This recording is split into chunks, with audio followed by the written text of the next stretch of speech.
Bonjour, dans cette capsule, nous parlerons des substances et de la stoichiométrie qui y est reliée. Un des nombres très importants dans ce contenu sera le nombre d'Avogadro que vous avez certainement déjà vu au secondaire. Donc, un gros paquet d'objets, soit de molécules ou d'atomes, et ce nombre 6,022 fois 10 à la 23 sera à retenir et à utiliser dans les calculs.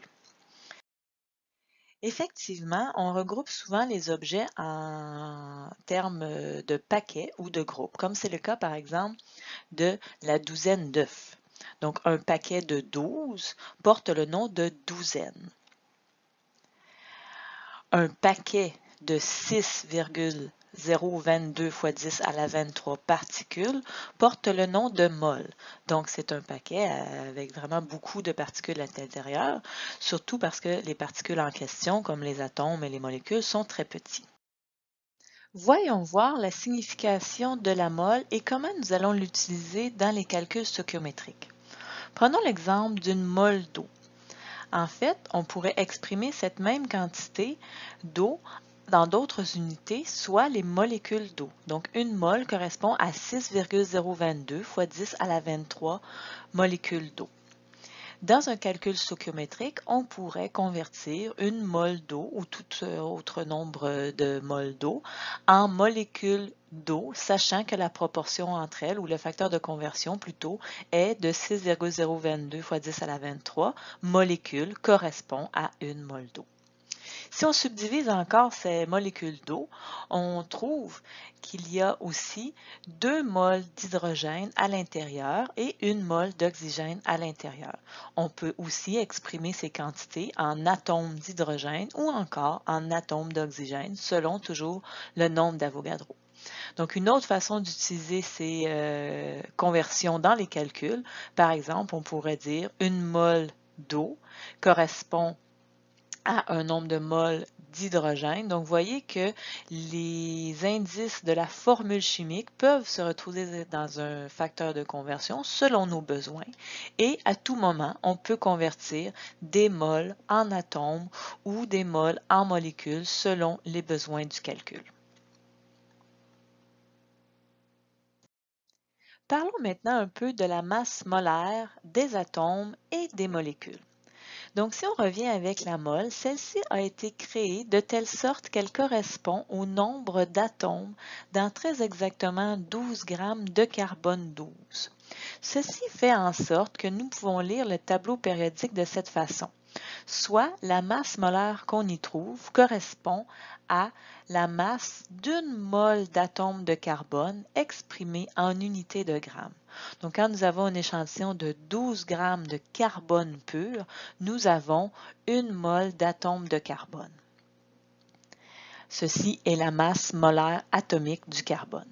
Pour ce qui est des masses moléculaires, nous pouvons donc additionner les masses molaires des atomes selon les proportions dans lesquelles ils se trouvent dans la formule chimique. Par exemple, pour l'eau, nous avons 2 moles d'hydrogène, donc nous allons additionner la masse de 2 moles d'atomes d'hydrogène, soit environ 2 grammes, plus 1 mole d'atomes d'oxygène, soit environ 16 grammes, ce qui nous donne une masse totale de 18,015 grammes, soit la masse molaire moléculaire de l'eau.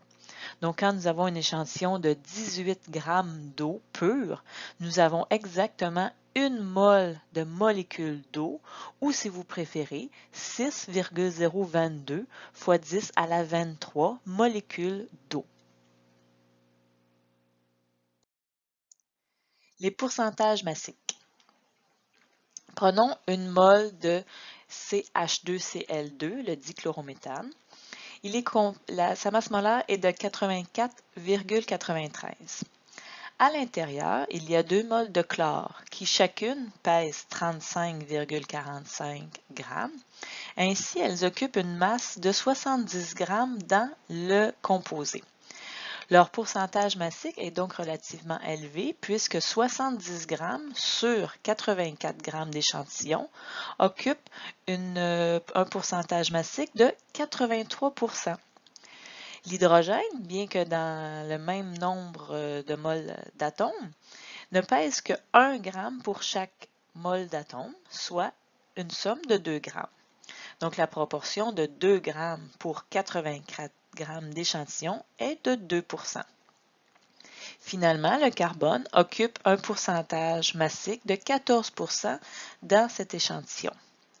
Grâce à ces pourcentages, on pourrait retrouver la formule moléculaire ou la formule brute par calcul inverse. Voyons comment. Pour passer des pourcentages massiques à la formule moléculaire, nous aurons besoin de la masse molaire moléculaire du composé ainsi que de tous les pourcentages massiques des éléments qui le composent. Nous pouvons alors imaginer à partir de ces pourcentages qu'un échantillon de 100 grammes de composé serait en fait constitué de 52 grammes de carbone, de 13 grammes d'hydrogène et de 34 grammes d'oxygène. Maintenant, la question c'est à quoi ces masses correspondent en termes de mol dans le composé. Donc, nous allons convertir chacune de ces masses en mol selon les masses molaires des atomes.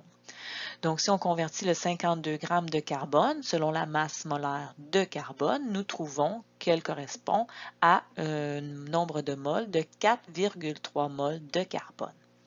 Si on convertit le 13 grammes d'hydrogène en moles d'hydrogène selon sa masse molaire, nous trouvons 13 moles d'hydrogène. Finalement, pour l'oxygène, nous trouvons une quantité de moles de 2,1 moles d'oxygène.